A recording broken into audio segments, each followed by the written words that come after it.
सागर में बदला मौसम का मिजाज, झमाझम बारिश से मिली राहत।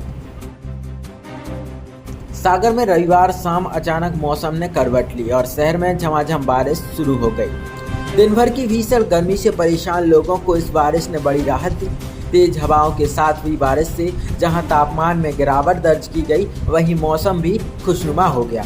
अचानक बदले मौसम के कारण सड़कों पर चल रहे लोग भीगते नजर आए। वहीं कई लोगों ने बारिश का आनंद लिया। बच्चों और युवाओं में खासा उत्साह देखने को मिला। मौसम विभाग के अनुसार अगले कुछ दिनों तक ऐसे ही मौसम बने रहने की संभावना है। फिलहाल इस बारिश ने शहरवासियों को गर्मी से राहत देकर सुकून जरूर पहुंचाया है।